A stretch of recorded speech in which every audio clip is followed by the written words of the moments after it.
Krishnam Vande Jagadgurum.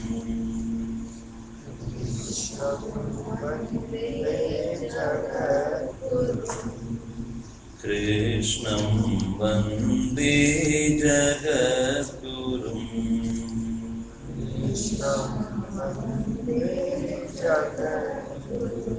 Bolo Jai Jai Jai Jai Sri Krishna. Bolo Jai Jai Jai Jai Sri Krishna. Bolo Jai Jai Jai Jai Sri Krishna. Bolo Jai Jai Jai Sri Krishna. Krishnam Vande Jagadgurum. Krishnam Vande Jagadgurum. Devaki tanayam Yashodabalam.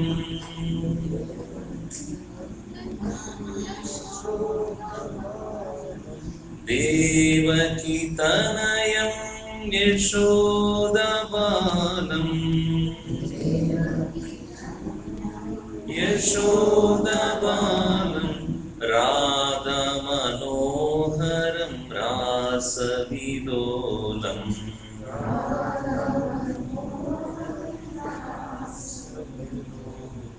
Radha Manoharam Rasavilolam.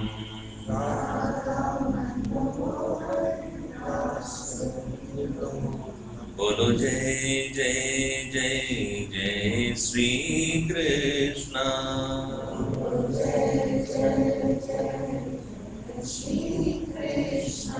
Bolo Jai Jai Jai Jai Sri Krishna. Sri Krishna. Krishnam Vande Jagadgurum. Krishnam Vande Jagadgurum. Vedanta Saram Gitopadesham.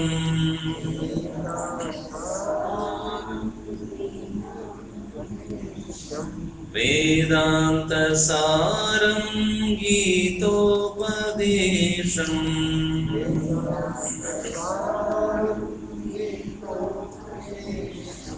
Gitopadesham. Gitopadesham.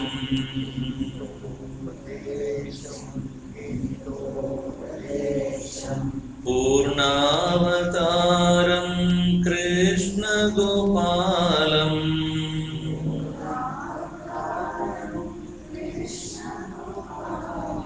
Purnavataram Krishna Gopalam.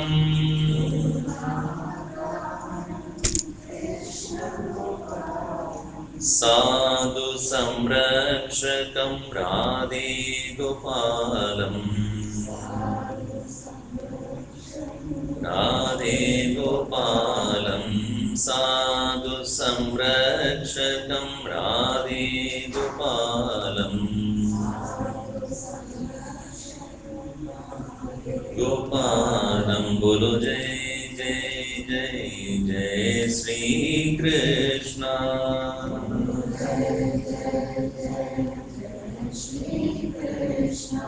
Bolo Jai Jai Jai Jai Sri Krishna.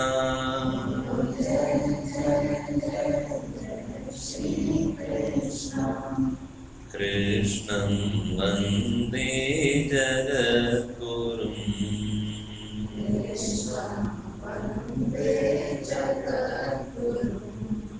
Krishnam Vande Jagadgurum.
सहना भवतु सहनौ भुनक्तु सह वीर्यं करवावहै तेजस्विनावधीतमस्तु मा विद्विषावहै। ॐ शान्ति शान्ति शान्तिः। समस्तजनकल्याणे निरतं करुणामयं नमामि चिन्मयं देवं सद्गुरुं ब्रह्मविद्वरम्। ॐ पार्थाय प्रतिबोधितां भगवता नारायणेन स्वयं व्यासेन ग्रथितां पुराणमुनिना मध्ये महाभारतम् अद्वैतामृतवर्षिणीं भगवतीम् अष्टादशाध्यायिनीम् अम्ब त्वामनुसन्तदामि भगवद्गीते भवद्वेषिणी। यं ब्रह्मा वरुणेन्द्ररुद्रमरुतः स्तुन्वन्ति दिव्यैस्तवैः वेदैः साङ्गपदक्रमोपनिषदैः गायन्ति यं सामगाः। ध्यानावस्थिततद्गतेन मनसा पश्यन्ति यं योगिनो यस्यान्तं न विदुःसुरासुरगणाः देवाय तस्मै नमः देवाय तस्मै नमः।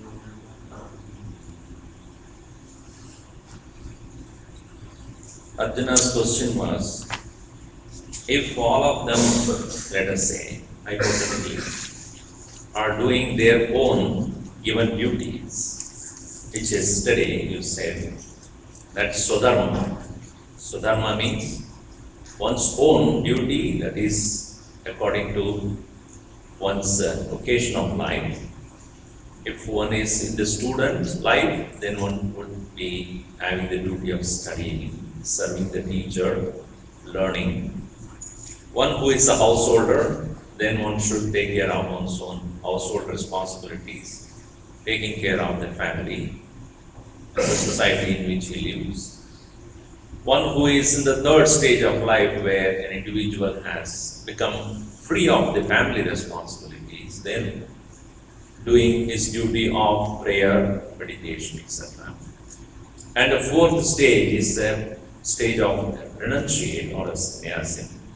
Becomes a very inspiration for the people around and giving the right advice and wisdom. If these works are done according to the stage of life, also there are various duties that are there. A king who is a kshatriya, a warrior, has certain duties to protect the people. And a brahmana who is learned Vedas and conduct rituals and prayers for the sake of others. A Vaishya or a businessman has to make sure that the economy of the country is taken care and then money is maintained, or the prosperity of the country is maintained. All the various vanijyam or commerce activities are done. And a laborer class must take care of the all other responsibility of the society of doing the work. Who commits sin? Adakena prayuktoyam papam çädhi purusha. Why people commit sin? Aniccan-anvaçocas-tvaà. Even though nobody wants to really commit sin. Why? Why do we make mistakes? Why do we go crooked ways? Why do we cheat? Why do we do harm to others? Why do we become violent? What makes people commit crime in other words? Is it the society is making them commit crimes? Is the family making them commit crimes? Is the education that is taught to them making them commit crimes? What makes you violent? What makes you go against the society or the people around you? What makes it? So, it's a very pertinent question Arjuna asked here. Krishna smilingly said, simple answer is, there are only two enemies that are there sitting in your heart. Kama esha krodha esha. Rajoguna samudbhava. mahashano mahapapma viddhi-enam iha. Desire is the main cause of all violence in all parts of the world, anybody knows. How can desire be a cause of violence? Desire by itself is not, but when desire is denied, it becomes anger. Between anger and danger, there is only one letter difference. When the desire is denied, an individual becomes danger to the society. That is the anger. It's two sides of the same coin. If you have a desire, potentially you can be violent. Because when the desire becomes intense and you are denied that, you cannot tolerate that. Any Bollywood movie you take, any Hollywood movie you take, any story you take, this is exactly the situation. Where many of our big events take place, including the Mars landings. And today we're here for an asteroid called 2012 DA14. So desire Hello everyone, I'm Gay Hill. Now DA14 is not a threat. It will not hit the Earth. Scientists say the closest it will get will be about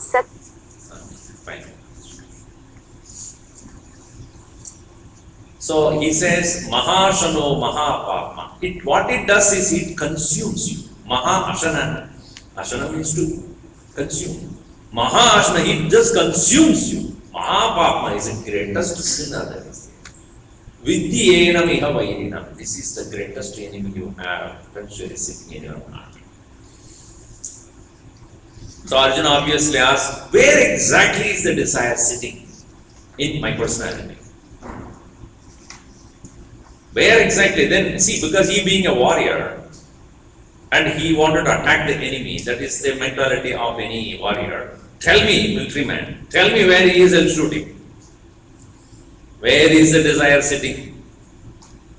So Krishna says, Dehendriya mano buddhihi tasyadhishtana mucchate etir vimohayatyesha jnanamavritya tishtati. It stays in Indriyani mano buddhihi. Come on, read up. Indriyani mano buddhihi tasyadhishtana mucchate etair vimohayatyesha jnanamavritya dehinam. Three places it is predominantly present. The desire has three places to operate from: sense organs, mind, intellect. Deha or indriyani, mana, buddhi. These three things we all possess as human beings. Sense organs are 10 in number, as you know: eyes, ears, nose, tongue, skin. These are all the sense organs that you have in your own face: eyes, ears, nose, tongue, and skin. Skin is in the whole body. These are called input zones in this computer world. There are 5 more sense organs which are output: hands, legs, speech, reproductive organ, and anus. These are all output. So I and O, input output. When they are working, you are IIO. Because input out. This is how we interact with the world. 10 different channels through which we come in contact with the world. To what I see, what I hear, what I taste, smell, touch, hand, hold, walk to. Reproductive organ, one of the most strongest one. So this way, 10 sense organs, when they are not under control, what happens? You become Ravana. The idea of Ravana is 10-headed, right? What are the Dasha Mukha Ravana? His organs are outgoing, extrovert, wanting to grab the world, use the world, enjoy the world. When our mental makeup or intention is only to enjoy the world, Ravana. The meaning of the word Ravana. Rodayati iti Ravana. One who causes anguish, sorrow. Rodan karta hai. Rona, you know, Rona in Hindi means to sit, to cry. He who makes you cry, meaning he who makes you get into the world, constantly look for pleasure, and when you don't get it, you become angry, anguish. That is Rama. But Rama is gone to the one who has control over it. Dasharatha. Ratha means one who has a chariot under his control. And each one of our sense organs is a chariot. Chariot means what? That runs. Is it not when we see something attractive, the eyes run there? Something which is good smelling, one nose run there. Something which is want to hear, then the ears run there. So when these running chariots called the sense organs, one who has under control is called Dasharatha. And to him the Lord is born. Not to the Dashamukha, only Dasharatha.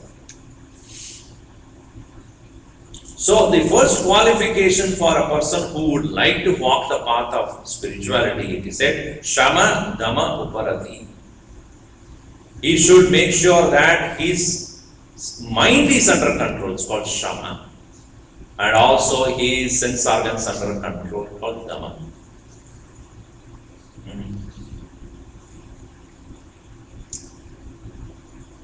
When you are sitting down quietly, when there is no distraction, the mind tends to run out into the world.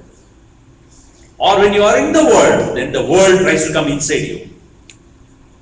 Window shopping. You do the window shopping. No, I'm not going to buy anything. I'm just going to window shop. What you are doing is gathering all information to yourself, seeing, hearing. And you buy things which you don't want because it is on sale.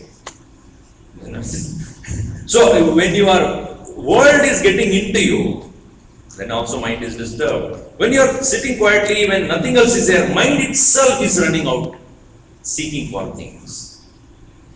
So I used to tell, what is Shama and Dhamma? Do you know? Andar se koi bahar na ja sake.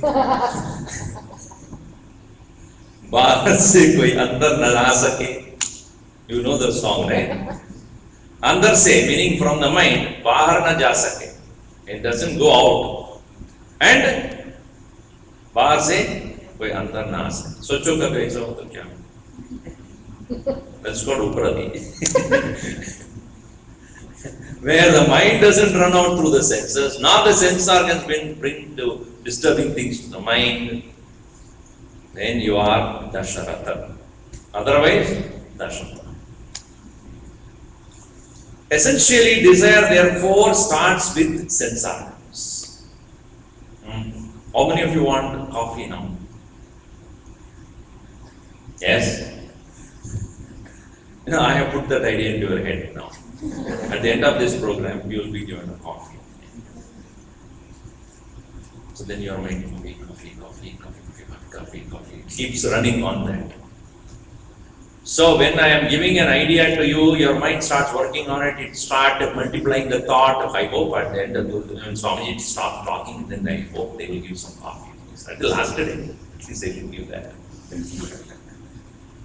So when this thought is put into you and the mind starts running for it, that is how all the advertisements are, isn't it? What are they trying to do through the advertisement? Trying to attract your attention. Now complete this statement. Washing powder. Why are you saying Nirma? So many washing powders are available, right? Why not you say Tide? Why you are saying immediately Nirma? Because that is how they brainwash you. Continuously, a day after day, go on and on, and any program, the washing powder, Nirma, washing powder, Nirma, washing. So you have become so used to that, the rhyming, the song, etc. Then they have made sure that when you go to a shop, what washing powder you will buy?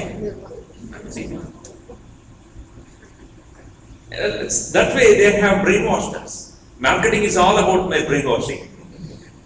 So any marketing, I am not here talking about marketing management, that's not my point here. Point is, that constantly bombarding the mind with information, what the marketing program does it, or marketing technique is to make people not to forget the product. The world is therefore constantly trying to get into your head. So first, desire begins with your sense organs. Eyes, ears, nose, tongue. That's your audio visual, right? Earlier we had only radio, and you have to imagine whatever is going on. But now it is audio and visual. You see it, you hear it, you see it, you hear it, you see it, you hear it. It becomes important. So Krishna says, first one where the desire starts is Indriyani. Indriyani means sense organs. And that pollutes the mind. Manaha. Mind's nature is sankalpa vikalpatmakam manaha. Meaning it is constantly under change. It decides, it doubts. It decides, it doubts. It decides, it doubts. There is no sthirata, there is no firmness, there is no what you call steadfastness. It is constantly under the fickle nature. It is because of the fickle nature we become victim of this world. We become very volatile. We are able to be influenced by the people around us. But then comes the third one called buddhi. Buddhi, the nature of buddhi is nischayatmika buddhi, meaning it that decides firmly, I want to do this and not this. So the sense organs are the most difficult one because they are constantly in touch with the world. Influenced by is the mind. And mind puts the information into the buddhi, and buddhi, if it is not strong, you go according to the whims of the mind. So Krishna says, etaihi, by these, vimohayati, makes you deluded, eshaha, this one. How? Jnanam avritya, it covers your understanding, it covers your knowledge, it deludes your knowledge. So even though we read, even though we hear, even though we learn, why we are not able to practice it? What is the gap between knowing and being? We are not able to bridge the gap between knowing and being is because sense organs are too actively engaged in this world. They cannot shut it down. Anywhere you go, anything you do, there is constant factor of information coming into your mind through the sense organs. And when we are staying by the sense organ called the mind, the sixth sense called mind, and not by the intellect, we are subject to victimized, subject to be victimized. So what Krishna would say is, Tasmatvam indriyani adau niyamya bharadarshava pācchämi prajïä-vädäàçca. Therefore, first thing you should do is know how to be master of your senses. Which is very difficult. Because that is not our habit. When something is demanded by the sense organ, we straight away go. We don't even ask questions. Why not? Why should I? It's like your own children, sometimes ask, Mom, I want ice cream. No, you had already one today, you are not giving me. Why not? The child wants to know, why not I have it? Correct? I mean, when we were growing up, we did not have the ice cream at home. Therefore, said we have to go to the shop, and it's very late, I cannot go there. Now it's not, it's there in the fridge. Why not? You dare not open the fridge and take it yourself. You may say to a 5-year-old, 6-year-old, 7-year-old, when it becomes 11, 12, no ice cream for you. Why not? No, you have had enough. Doesn't matter. You will open and take it.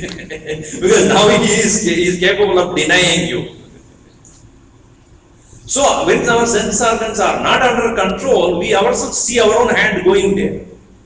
Don't go, open. Don't take, don't eat. Our own sense organ will deny us. Have you not experienced it?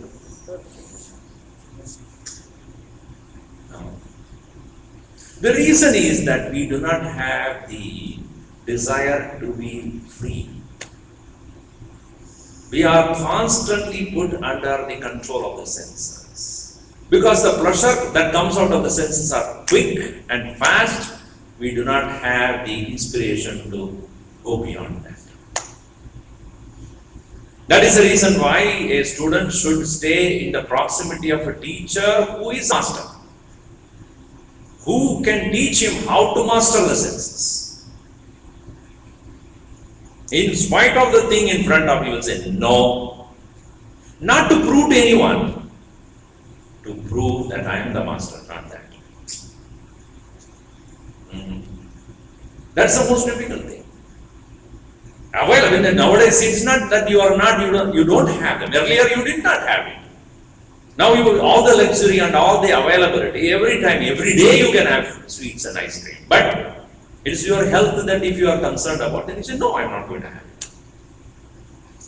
So we must have some goal that can inspire us. If my goal is to be healthy, then I should know that what to eat and what not to eat. So that inspiration towards the goal, that is the buddhi. It says, hey, don't take, because if you take this food, then you will be unhealthy, and then you have to go to the doctor, and you have to pay the money, and then you will suffer, and all those things. Remember that.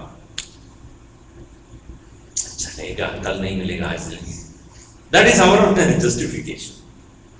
So the same way, when the sense organs are not kept under control, you will definitely be a victim of your own desire. Now, when your sense organs have become so powerful, when you are denied, you become violent. Even small children, you say, no, ice cream. You will go in the corner. I'm not going to. That child is violent because you have deprived of him. Same happens to us when we move forward in our intense desire. When that is not achieved, we become violent. Why Ravana become violent? These are the stories to tell us. Why Kamsa became violent? Why Hitler is violent? Why was Mussolini violent? Why Saddam was violent? What made them violent? They were not born like that. What they wanted, what the ego demanded was not given. So when you are denied, you become devil. You know what is devil? Life lived wrongly. L-I-V-E-D. Put in the opposite. What happens? L-I-V-E-D. Opposite is devil. Life lived. L-I-V-E. Opposite becomes evil. So when we are not given the right perception of life, when we do the wrong thing, opposite of what we are supposed to be, you are evil. You are devil. So devil is not another person or a power. This is not accepted in the Hindu tradition at all. Devil is not an individual. Devil is not another force. Devil is the denial of desire. We all have appreciation to good values and moral values, etc. But we don't live it. Now I will ask you this question. Can you measure darkness? Can you measure darkness? You can, in terms of absence of light. Can you measure cold by itself? You say it's 20 degrees, 25, 13, 12, 10, 5, 6, 8, 7, 3, 2, 1, minus. What is minus? Absence of heat. You can calculate or you can understand cold or measure cold only in terms of absence of heat. Similarly, you can measure darkness only in terms of absence of light. For darkness doesn't exist on its own accord. Just like cold doesn't exist, it is only absence of heat that is what is experienced. Similarly, evil is none other than absence of goodness. All of us want to be loved, is it not? All of us want to be respected. All of us want to be honored. All of us want to be listened to. All of us want to be known to the world. We seek to be known. We seek to be respected, loved, appreciated, admired. As much as you want to be admired or loved and respected, when you do the same thing to others, then you are living your virtues. That's what Gandhiji said, be the change which you like to see. You like to see respect, right? Then you will be respectful. You want to be loved, be loving. You want to be admired, you admire. So, innate, every one of us, we are lovable. We want to love others. We want others to love us because we value love. We want others to respect us because we value respect. Even a gang leader would like his associates to be sincere to him. Is it not? You are telling a lie. I am the leader of this group. Hey, we are all thieves. You may be a thief, but I would like you to be honest with me. So when we do not live what we appreciate, we do not live what we expect from the world, we become evil. So it is not evil or devil, it is another entity. Then God has no absolute power of them. In Hinduism, therefore, when Bhagavan Krishna showed his Vishwarupa, he showed both. I am the dark, I am the bright. I am all the evil which apparently you all experience. I am all the divine also. Because other than me, nothing exists. Matta parataramna anyat kinchidasti. There is nothing else. When you deny the divine, what they express is evil. So, Krishna here says, desire is that which encroaches your personality through the sense organs, occupies your mind, dilutes your intellect, and therefore it is fully present in you. And when you deny it, or when you don't give what it wants, the devil comes out. Indriyani mano buddhi asyadishthanamucchate etai vimohayatyeshah jnanamavritya dehinam. So, Arjuna asks, where do I begin? How do I kill the enemy within? Tasmat tvam indriyani ado yamya bharatarshava. Start with the sense organs. That is where it enters first. Gurudev used to give a beautiful example. There was a criminal who was running away from the police. Catch me if you can. Running constantly. So then what the police, what they have done, they first of all went and discovered where actually he lives, meaning his house. Obviously, he knew that the police is after him, therefore he won't go to his house. They will catch hold of the house and seal it, fine, and put a sentry there. Okay, he comes to catch him. Obviously, he would not come there. Next is his girlfriend's house. If he is not coming home, he must be going to his girlfriend's house. So the police goes there to talk to the girlfriend. You know what? Your own boyfriend is a criminal.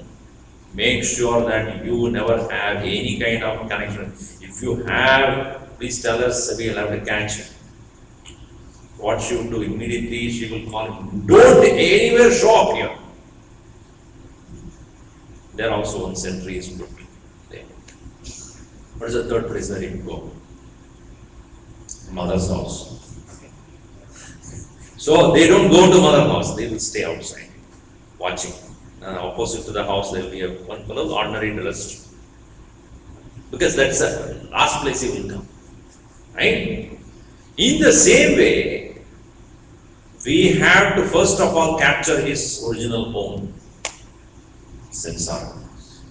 That's where he will first come. The desire enters. If you can capture that and stop it, then go to the mind. capture there and then wait in the form of a thought it will appear first. Desire begins as an intention or a thought. Then it takes momentum of a demand in the mind. Then it becomes an action in the form of sense gratification. So once you have captured at the sense level, then you have captured at the mind level, then it only appears only in the form of thought. So at the thought level, when you are trying to encounter that desire, the enemy, that is where what is called meditation is powerful. In meditation, you watch these thoughts appearing. There itself you catch. If you leave it there, it becomes a momentum. Once it becomes a momentum in the mind, you will engage in the action quickly. Even if the entire external world is so conducive, our Gurudev used to conduct our Siddhabari camp in Himalayas. It's a very remote place. Nowadays, it's of course a lot of things have come when I'm talking about 80s. When I went there first time, there was nothing. It was a very remote place where he used to conduct a Vivek Chudamani camp and other camps, and people in large number come there. And first day when he begins this camp, he will say, all of you are here for attending this camp, and what is provided by the ashram is the only food you should take. Anything else you eat, I don't guarantee your health. Because I don't know how they prepare, but inside the ashram, whatever they prepare is very good and useful and healthy. Having said that, people, they will start going out and they will find some chai shop there with bhaji and all those in the making. And in between the classes, you will see them eating. And next evening, they will say, I know some people are going to the bhaji wala. I know that. And if you fall sick, we are not responsible. Why that? Because that taste for these çåtväpy, karmur and all those things, and wanting to eat some snacks, snakes, everything. Snakes by the Gujaratis, snacks. So this snack and other things, because that desire is there, you don't get it in the ashram. So the mind naturally goes, is it not at your own home you keep the cookies in the corner? Once in a while, or while eating and while watching the TV. I was told that Super Bowl, last 2 weeks back in US, that was there. And the statistics show that that particular day, there is 5 million pounds of potato is being consumed one day. 5 million pounds of potato. Why? Watching the Super Bowl, popping all this, then you become a potato couch potato. You look like one. It's because you cannot control the senses. Swami, I get bored. When you get bored, why should you eat when you get bored? Anyway, the point here is the sense organs are the first entry point of these desires. Krishna says, when you don't take care of it there, it encourages the mind and it will definitely make you a sinner. Meaning, you will make you commit the crime of whatever I do, I want it. So that is the reason why he says, desire is the inner enemy, which is coming in the form of the sense gratifications, and therefore Arjuna, take care of it first.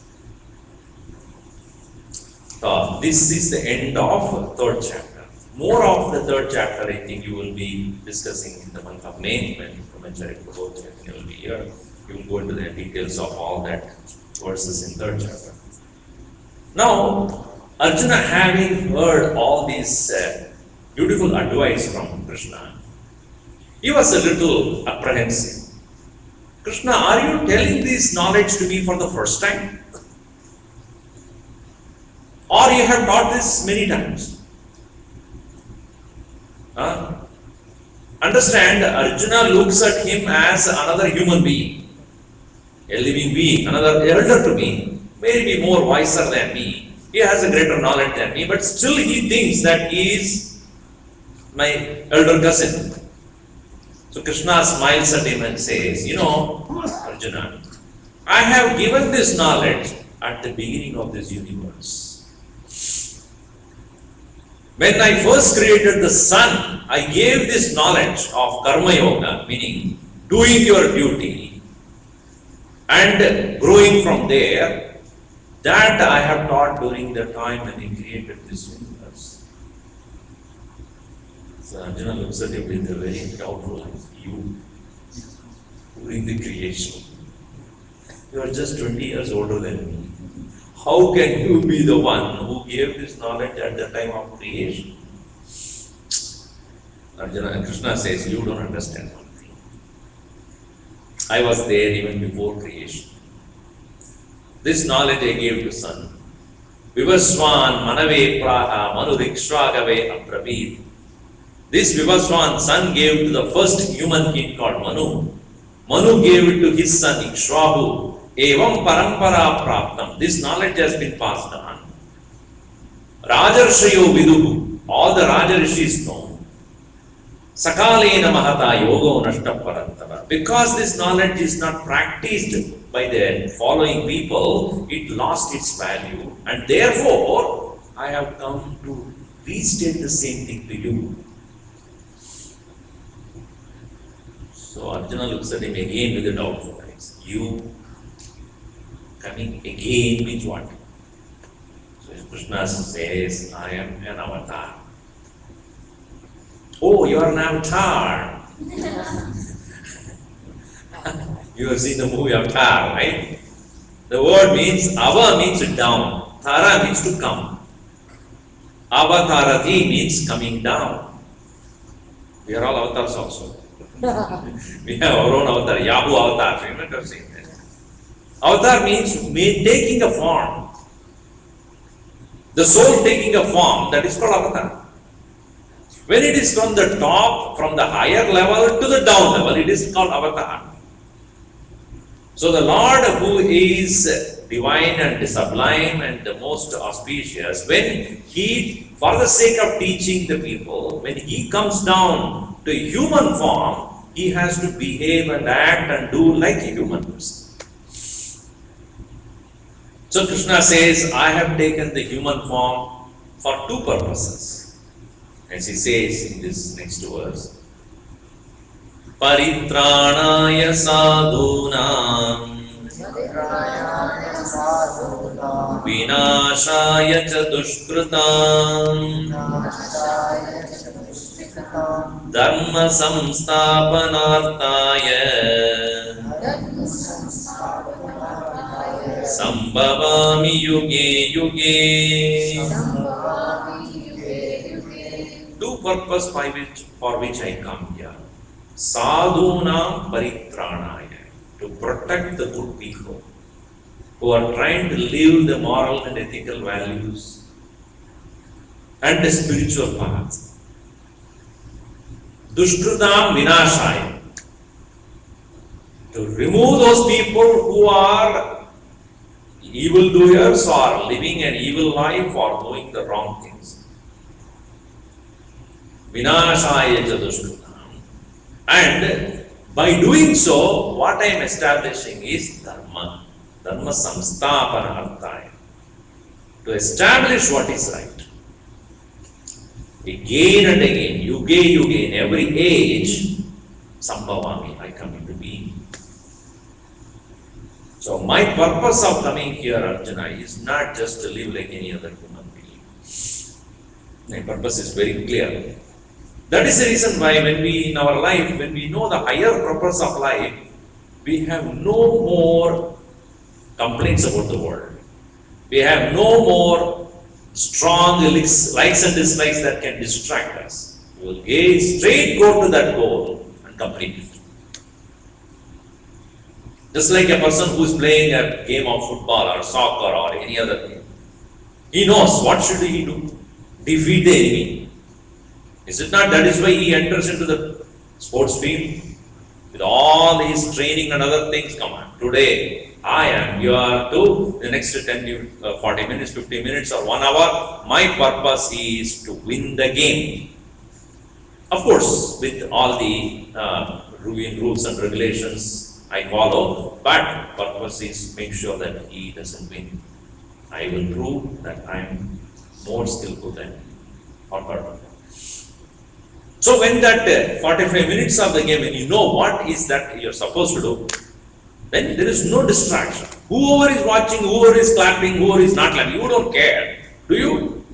When I hit the ball, who is clapping? I am not interested. I am waiting for the fellow to deliver more next one. I make sure that I return it back and I go on playing, making sure that I continuously defeat the person who is in front of me. To show my prowess and skill. You are not interested in who is watching there. In the same way, an individual who has understood the purpose of life, he doesn't care whether somebody appreciates or not. He will proceed on. A Buddha did that, a Krishna did that, a Christ did that. They were not waiting for the world to praise them. They never bothered about it. Because the Lakshya is very clear. Similarly, here he says, I am here to protect the good and destroy the devil. Paritranaya sadhunam vinashaya ca dushkrutam dharma-sammüòha-cetäù. Because in general, people lose faith in goodness. Because there are few people who only really do it. Before Gandhi, there was no non-violence idea. Tell me. Is it something he discovered or what? Satyam vada, speak the truth and don't be violent. This was not a new message that he told the world. It was there in the Vedas. It was there in our Shastras. But he proved it. Right? He proved that it is possible, practical, even today. And how many people were inspired because of that one single individual's sacrifice? So it is the great people who come to prove what is already true. It is not that saying they are telling something which is not known to people, but people lose faith because nobody practices. Was not there Gita before Swami Chaitanya? Was it there or not? Thousands of years back it was there. What was his role? His role is to interpret in such a way that today's people can understand and follow to some extent. Before Swami Vivekananda, there was no Vedanta or what? It was there. Before Shankaracharya was there no Advaita Vedanta. It was there. Before Tyagaraja Tulsidas, there was nobody worshipping Ram. It was there. Before Meera, there was nobody knows about Krishna. They all know it.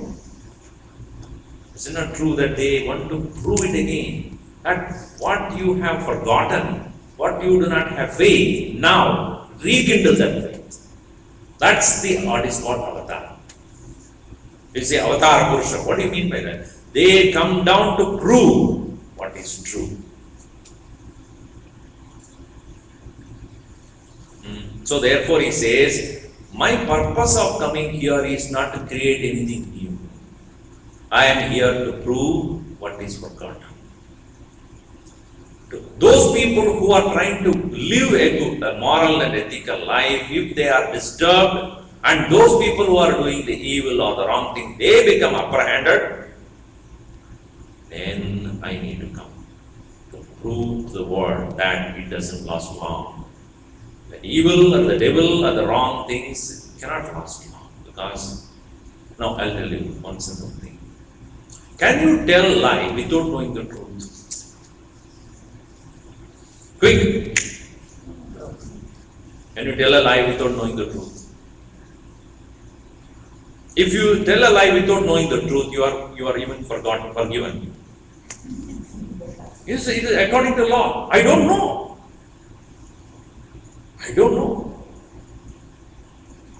But the lawyers are very funny, you know. One lawyer was asking this guy,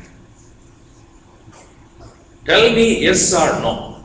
You said to the police officer that you are fine. Yes or no? No, I have to explain the different mistakes. No, I'm asking you only this question. You said to the police officer when you were met with an accident, when you were lying down there, when the police officer asked, are you fine or not? You said, yes, all right, am I right? And now you are claiming insurance. Not allowed, because you said you are fine. How can you now be claiming insurance? But I had to explain what I know. So the judge said, let us listen what he said. Please sir, what happened? Sir, I am going on my horse. I was driving by the sun, and this truck came and hit me as well as the horse, and we rolled down the valley, the slope, and it also rolled down. I also fell, and the horse also got very extremely injured. And we were lying down. Somebody who saw the situation called the 911. The police came. And the police officer came down to that slope and then looked at the horse. It was extremely painful. It was crying and it was, lying down there. And he looked at it and he shot it. Because usually horse, when it is very, in that condition, they won't allow it to be under shot. Then he turned to me and said, how about you?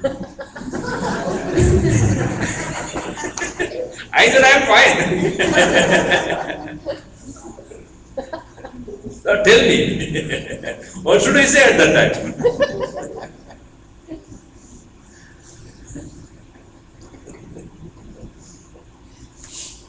So I should be allowed to explain. So, if you know the truth, then only the lie is a lie. Otherwise, lie is not allowed to be. It's not considered as a lie. So, which is true? That is why in Sanskrit, the lie is not a word by itself. It is called anrutam, untruth.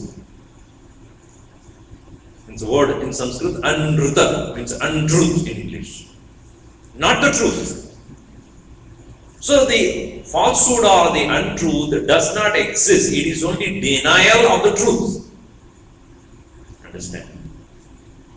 If I don't know the truth, I cannot tell the lie. I tell the lie knowing the truth. Is that clear?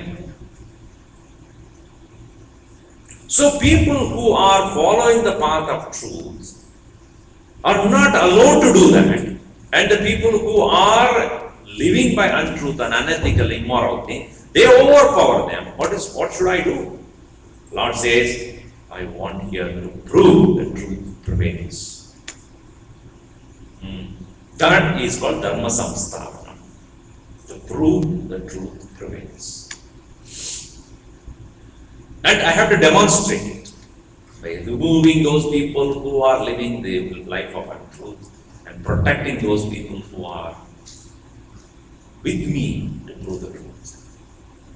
That is why I come down. It's my avatar. Avatarati means the Lord coming down. Now let me clarify this point. God is not a person. It's not an individual. It's a power. Even though in our temples and churches and mass and wherever you go, it is given a form to worship. Because that is how human mind can understand. It is very difficult for the mind to comprehend something which does not have qualities or time or space, spatial dimensions. Because it's difficult for the mind to think of something which has no limitations. Now I tell you, is there space between you and me? Yes or no? Can you see it? But you know it is. It's a concept. It's not a thing that you can objectify. Similarly, God as an abstract, absolute existence cannot be comprehended by the intellect, by the mind. Therefore, it has to be given some form. You on when is Independence Day here? Can you say one? Huh? St.Maarten. This St.Maarten. Independence Day? No, No, Independence no, Day. It's always Independence. Okay, fine. In US, it is July 4th, that's Independence. What is that they do on that day? They salute the flag of US. Are they saluting to the flag or to the country? The flag represents the country, right? The stars and the blue and the red and whatever color they have. So it is not the flag that they are saluting. That is made in China. But the flag that they are saluting is not the flag that they are saluting. They are saluting to the fact that it's an independent country. That independence, that freedom, that liberty, that is what they are saluting to. The ambition of the whole country. Similarly, when you go to a temple, what you are worshipping is God, not the stone. It may be a stone form there, or a metal, whatever it is. Oh stone, I salute you. You are not saluting to the stone, or to the metal there. Are you? Even that is made in China, let us see. You are not saluting to that stone or a metal there, you are saluting to God. So where is God actually residing? Tell me. In the stone or in your head?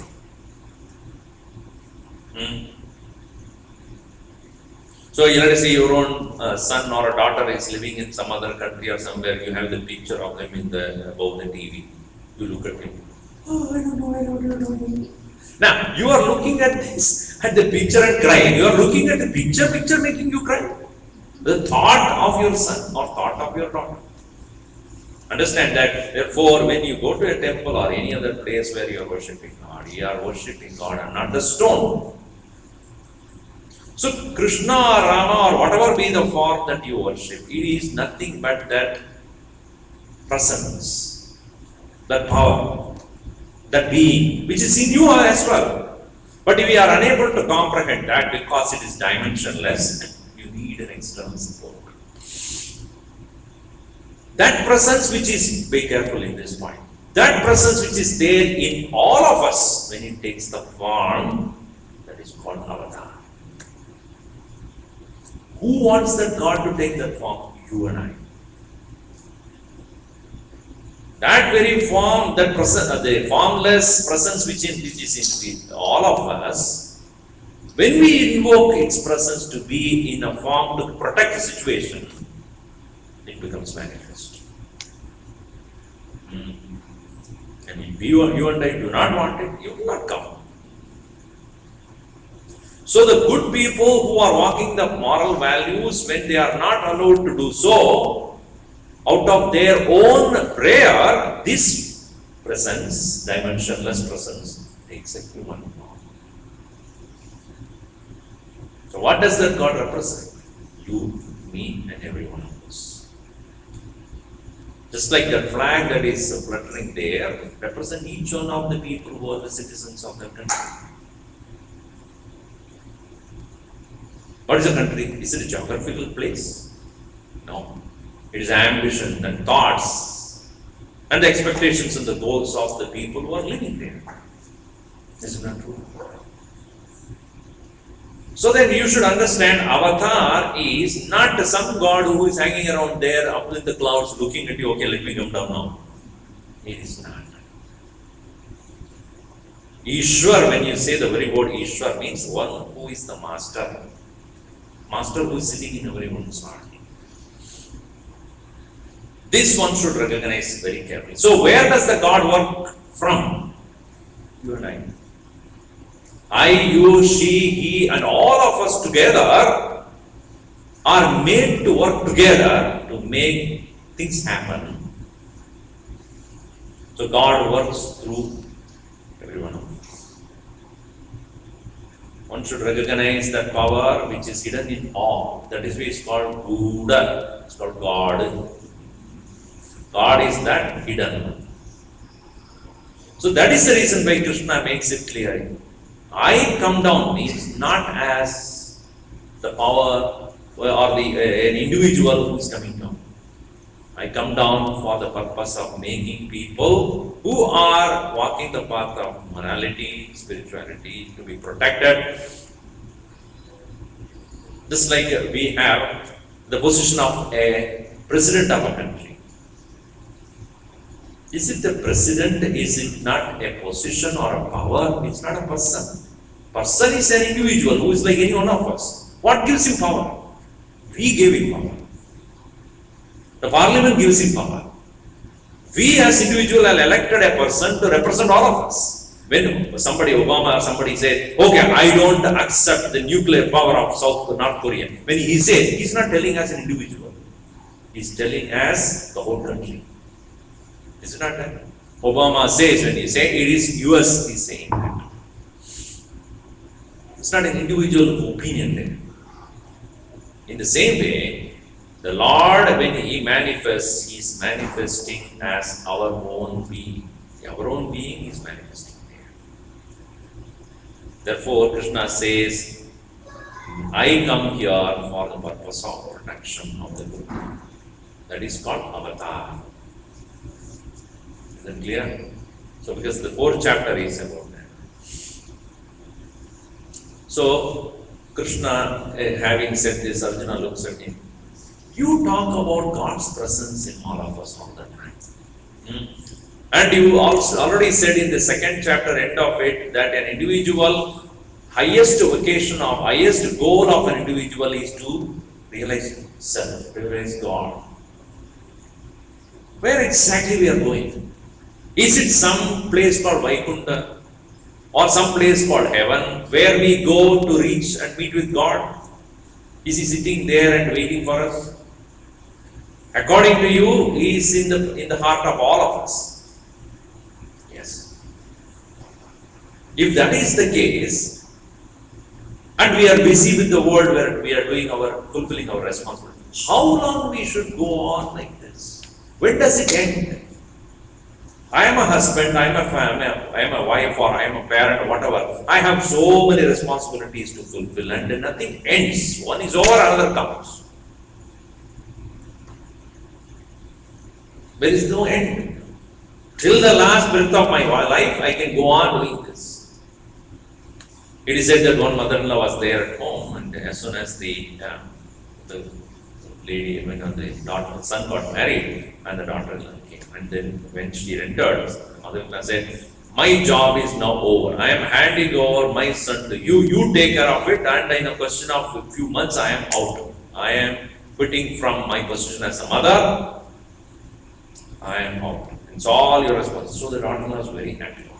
Such a mother-in-law. She has given all responsibilities. But before I do so, I need to teach you certain things. Therefore, I will hang on for some more time so that you will learn how to run this family, how to run everything in this household. I will teach you. Months passed by.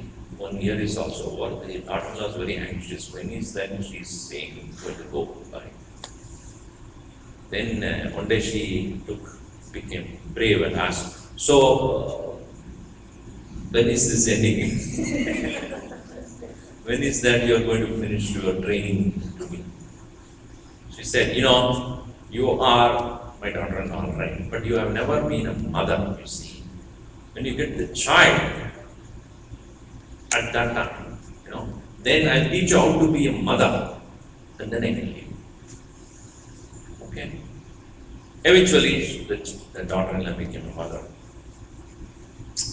So, and if she taught her how to be a mother and to take care of the child and all those things, and some few months passed by, and now I have become mother. Now I think slowly you can take care of yourself, your other path. She said, child after all, he's still young. I want him to go to this school. I want to see him go to school. Okay, he went to the school. I want him to grow up to the university. University is also. Now he was getting married. So this daughter-in-law now very, very restless. Now that he has already gotten married, what's your problem? He said, you don't know how to be a mother-in-law. I will have to teach you that also. There is no end, I'm telling you. You go on and on and on and on and on. Responsibilities never end. So Arjuna obviously asks this question, when do we actually end my action? How? So Krishna says, you should understand how to become actionless in spite of doing action. This is a very important point in 4th chapter. Karmanya karmaya pasyet akarmani cha karmanah akarmani cha karmayah. Repeat. Sabuddhiman manusyeshu sayukta krishna karma krite.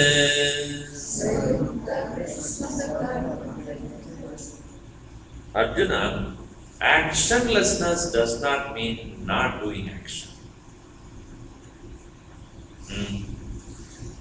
About the word of action, I have to tell you, it is very difficult to understand.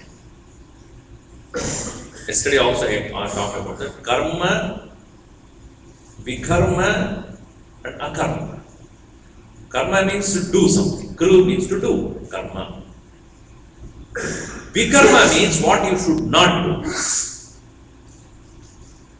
That itself is not clear for most of us. We just go by what others do around us, or what our mind fancies. So, karma is what you should do. Vikarma means what you should not do. Yesterday I explained to you that a little bit. Nishiddha karma. But the third one is akarma, meaning how to be actionless. Swami, every day after dinner or when you speak Vedanta, you become akarma. So one person came to me and said, Swamiji, I am not able to sleep at night. What do I do? He said, I'll give you my dogs. Listen to me. You will naturally go to sleep. Why do you think in many of the hotels when you go, they keep Bible or Gita next to the bed? Do you know why? If you are not able to sleep, just open that. Immediately you will go to sleep. If not, use it as an extra pillow under the bed. So, akarma does not mean sleep, which all of us know. At the time of sleep, you are not doing anything. But that is not what he is talking about.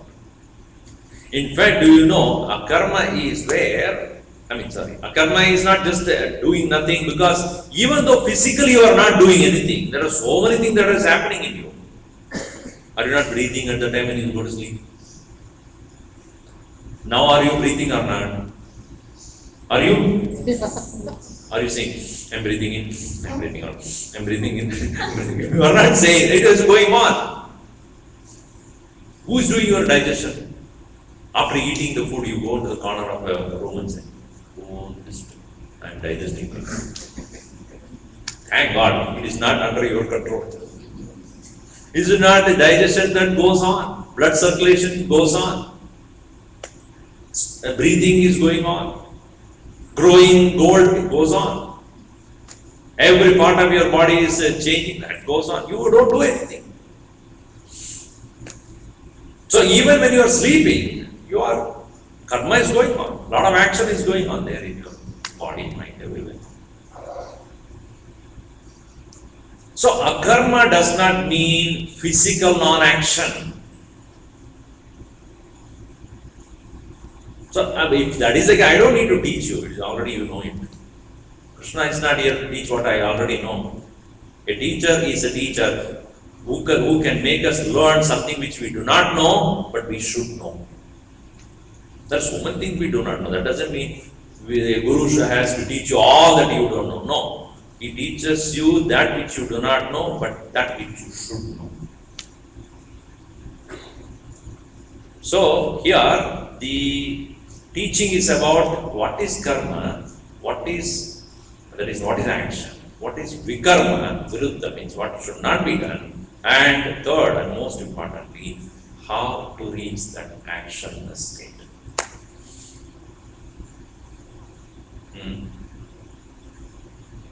Karmani akarmaya pasyet, akarmani cha karmayah. sabuddhiman manusyeshu sayukta krishna karma krit.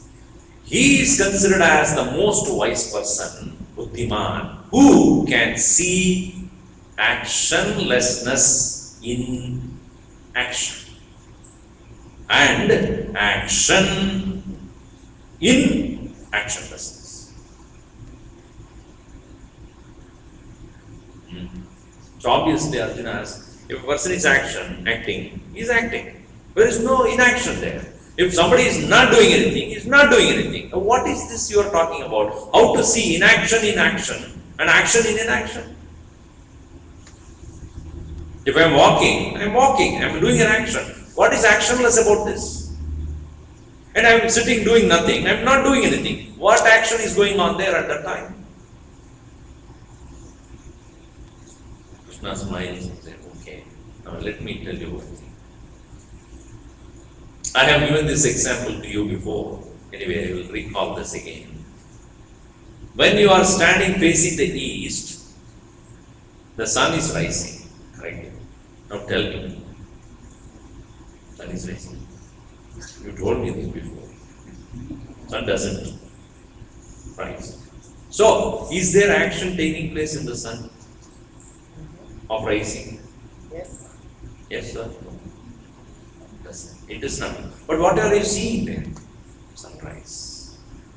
Do you see the earth tilting? Then you will not be sitting here now.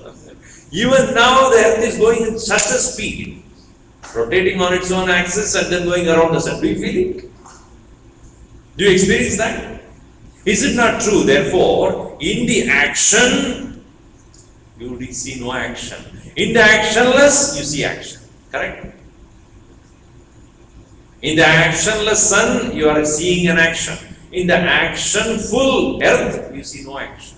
So what are we? Buddhiman. It is not that way. My idea is, the God, the Lord's presence in us called the Self is not an actor at all. Even as you are doing all actions. Pashyan, Shrunman, Sprashan, Jigran, Ashnan, Gachan, Shwapan, Prasan, Pralaban, Visrajan, Jigran, Vanmishan, Nimishan, Nabi, Indriyan, Indriyarteshu, Vartnanda, Iti Dharayan, Naiva Kinchit Karo Vidi, Yukto Manyeta Tattvavid. Even as you are walking and talking and speaking and eating and sleeping and all those actions, there is something in you which doesn't do anything. And it is just witnessing what you are doing. Like we are all awake, correct? I hope so. All of you. And another few hours or so you go to sleep or state of dream.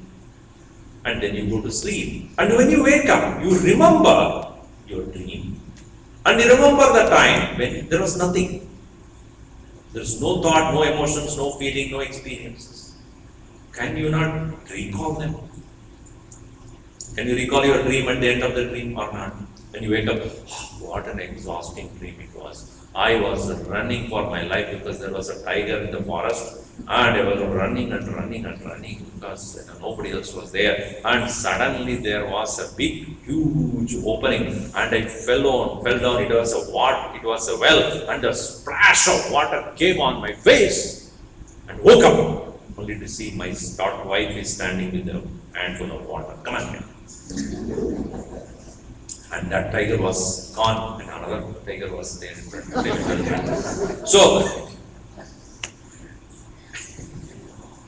So that dream that you experienced, who was seeing it? Who? You're right. Who was seeing the dream? Me. When you woke up, who woke up that from the dream? Me.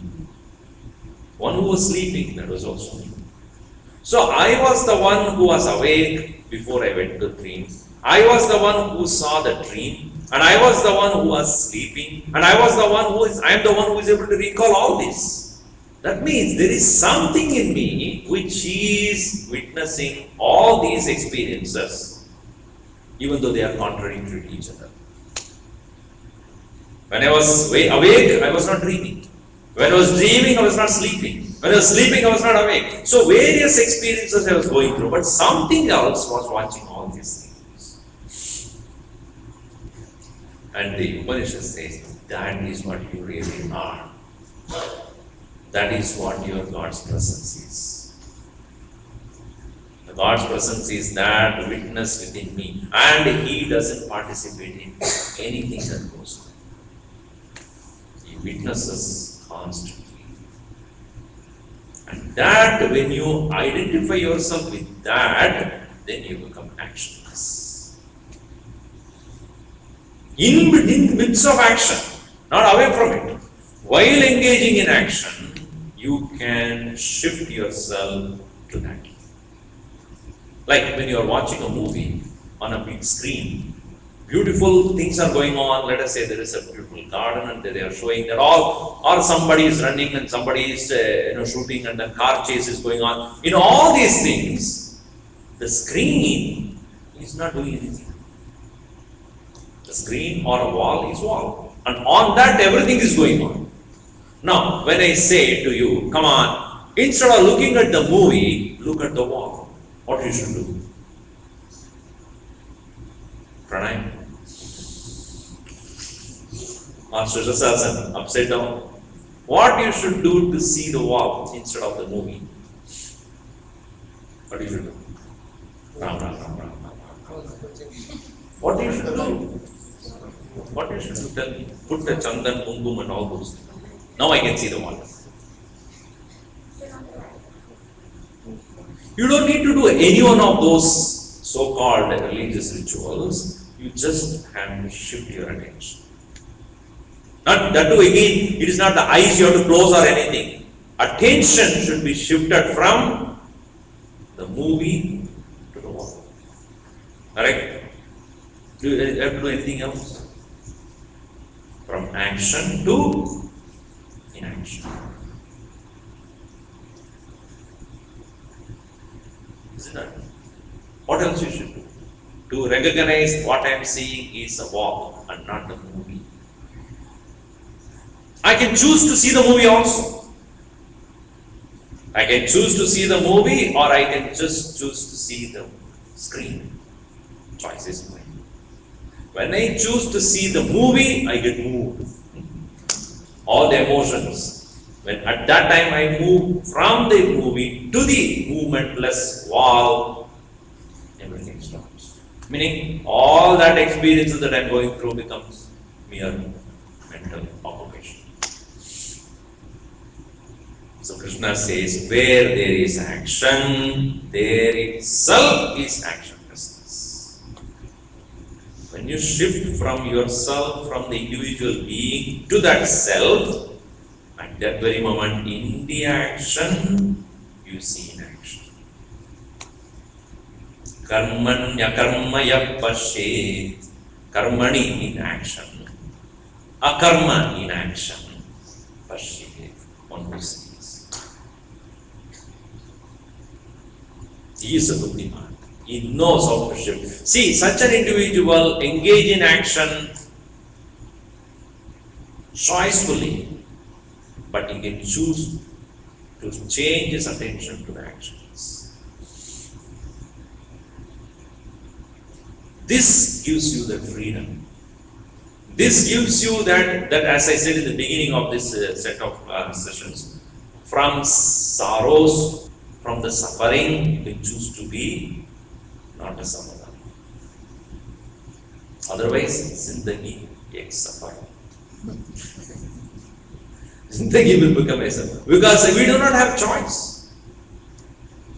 I have to go by what is going on. But I can choose to change my attention. So that's why meditation is all about changing your attention. Once you do that, you can see the play going on there. And as I said, even as you are lying down, sleeping, when you are doing now action, there is action going on. That is called akarmani karma. In actionless state, there is action going on. Your karmas are getting fulfilled, your body is growing, Everything is happening, even though you are physically not doing anything. So this one should understand. In the action, there is actionlessness. In the actionlessness, there is action. He who knows that, he is the wise person.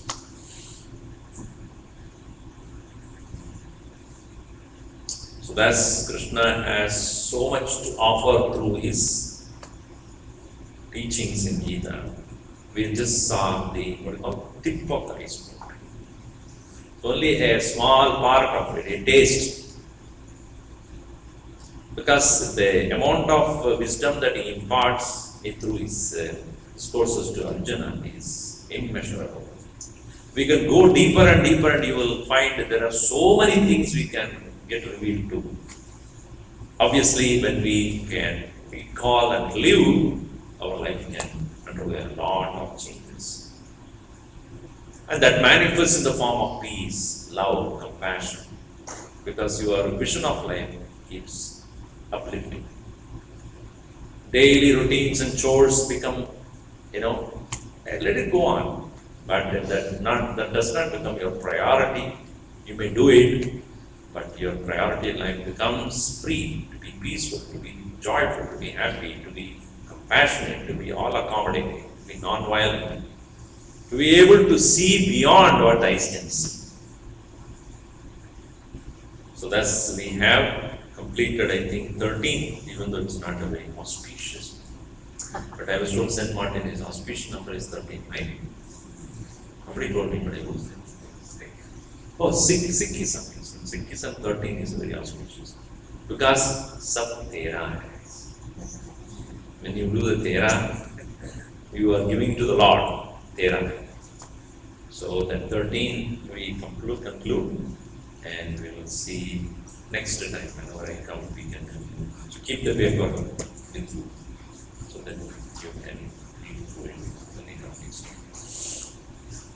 Om sarve bhavantu sukhinah, sarve santu niramayah, sarve bhadrani pashyantu, ma kaschit dukkha bhavet. Om shanti shanti shanti. Hari Om Shri Gurubhyo Namaha. At this point, I would like to thank every one of you, each one of you, for first of all attending this 5-day event. Secondly, I have to definitely thank our Uncle Nick for taking a lead or taking the initiative to communicate with me and making sure that you all know about the program. And surely, without forgetting, I should thank our Dhanani family who hosted me, Champa and Harish family, Harish, Dhanani, who Amma also made sure that they ate.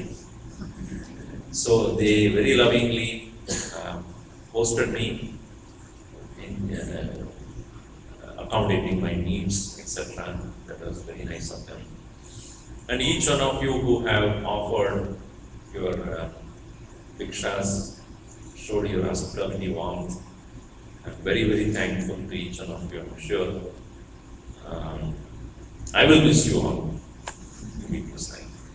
And those people who have hosted the Padaka Pujas during the day, I thank them all for doing that, because the money that is offered is going to go to our program 100th birth centenary of Puja Gurudev. It's going to be celebrated in the one full year 2014 to 2015, and we are sending the money to our Central Chennai Mission Trust. The money that is collected through these Padaka Pujas is going to go there, and they are going to help other coming up centers. That's the whole idea. So thanks for that posting. And anybody else whom I missed who have made sure this program is conducted well, thank particularly the host of this all. Is he here? No. What is the last? Danny. Ramchandran. So please, my thanks to him. Please convey my thanks to him. Thank you all, and let me conclude here. So please stay back for a few minutes.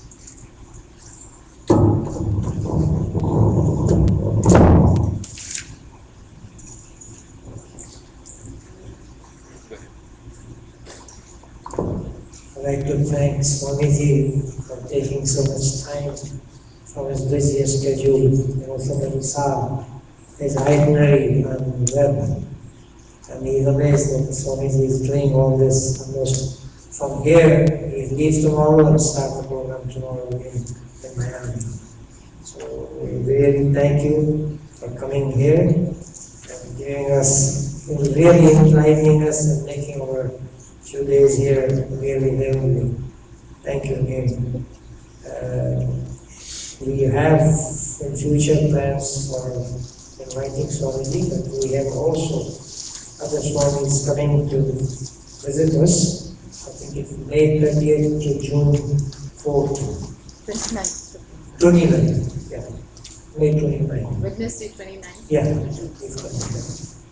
Anybody who wants to be informed of our future programs, please fill in your name and email and telephone number if possible. So we'll inform you. It will be from Chennai group.